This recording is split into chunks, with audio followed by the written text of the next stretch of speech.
I'm Neil Singer, Safety Director for the Embraer Jets Operator Association. Welcome to our video series, Good to Great, where we will provide you with the tools to enhance the safe operation of your aircraft. Enjoy.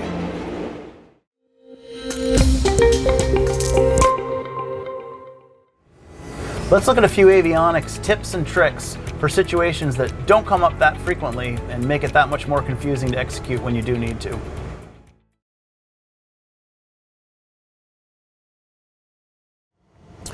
One type of user waypoint we may have to create is a radial distance waypoint. So here we are on the ramp at Bedford, Massachusetts, flying down to Martha's Vineyard, and our clearance is just one fix. We're expecting direct to a fix on the Martha's Vineyard 359 degree radial 35 DME.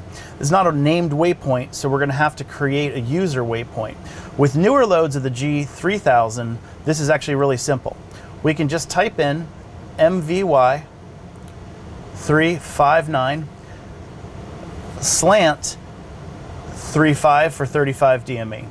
When we hit enter, the system is going to ask if we want to create a waypoint. We can see we entered it correctly because the reference is MVY VOR 359 radial 35 DME fix. By default, the system is going to name this USR for user and then a number that corresponds to what number in your file of user waypoints. In this case, it's the first one that's been created. If we leave temporary checked, then as soon as we have a power cycle, this fix will be deleted. If this is a clearance, a route we fly a lot, we would probably want to uncheck temporary. That way the fix will stay in there. Also, that name doesn't really mean much to us. So when I create user waypoints, if I have time, I'm on the ground here, for example, not in flight, I'd like to rename this something that's going to be meaningful. So maybe MVY 35, or I would use MVY 359.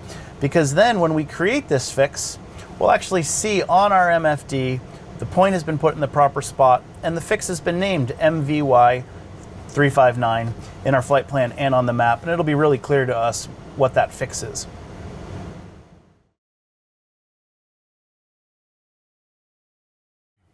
Another situation where a user waypoint created using a radial and a distance will be necessary and effective is when we're given a clearance off the ground to intercept a radial. So for example, imagine we have the clearance fly runway heading to join the Boston 230 radial outbound. What we're going to do is we've created a fix for Boston in here, and right after that we want to have the ability to define that 230 radial away from the Boston VOR. What we can do is we can create a radial distance fix by typing in Boston 230, and then the distance doesn't matter as long as it's a distance far enough away we're not likely to get to it. So ATC's intention is just to have us intercept this radial, fly it outbound, and at some point they will give us direct to the next fix. So 100 miles is a safe distance that we're not likely to intercept. If we want to, we can rename this BOS 230 so that we understand that this is a fix on the 230 radial.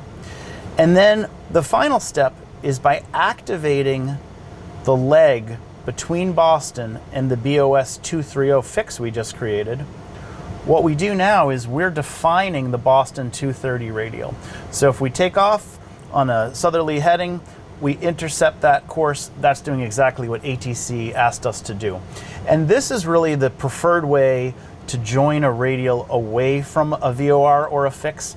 Remember, OBS mode works really well for joining a radial into terminating at a fix, but in this case, we want to fly the radial away from the VOR.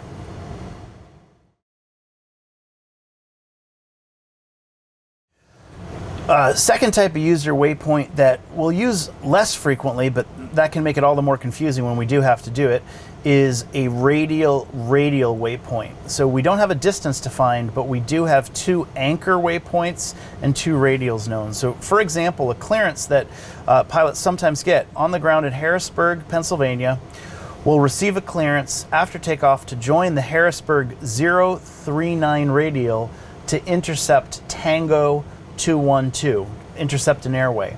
There is no named fix that lies at the intersection of those 2 points, so we have to create one. We already have created Harrisburg. We know we're going to be joining the 039 out, and we're going to fly that to a point where the 039 lies on Tango 212.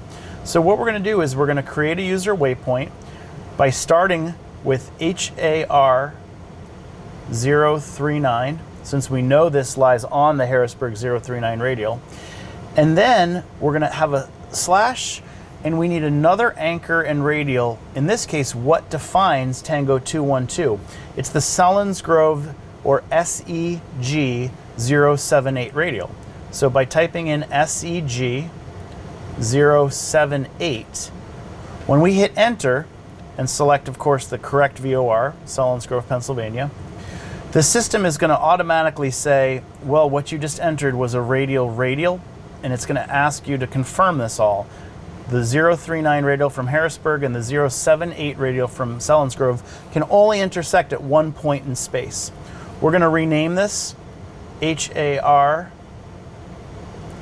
039 so that when we see it on the map, we know what it is, and we're going to create it.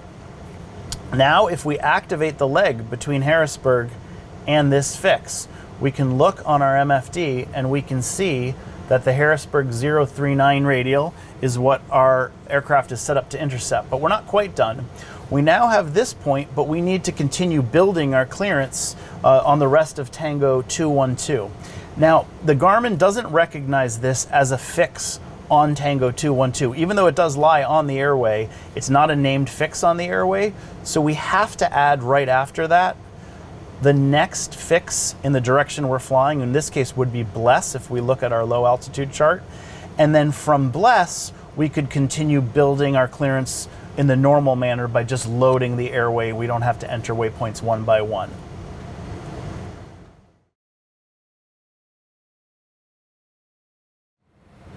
Vectors to final is not always the best option when we're flying an approach with a lot of step downs before the final approach fix or glide slope intercept. So in this example, we're receiving vectors to a long final for the ILS 22 left into Detroit. We were coming in from the east. We thought we might get Puzzle as the initial approach fix, but we've been told to expect vectors to join the final outside of Macomb. If we activate vectors to final, the system is going to wipe out a whole bunch of these fixes and step downs that we need. But what we do want to do is we do want to draw this final and have the course set appropriately so that we can intercept the final approach course outside Macomb. The way we could do that is when we select Macomb, we can select direct to it, but rather than activating a direct course to it, we can override the course and type in the final approach course, in this case 216. When we activate this course to Macomb, what we're doing is the same ultimate effect as activating vectors to final in terms of drawing the extended final for our FMS to intercept on our MFD for situational awareness.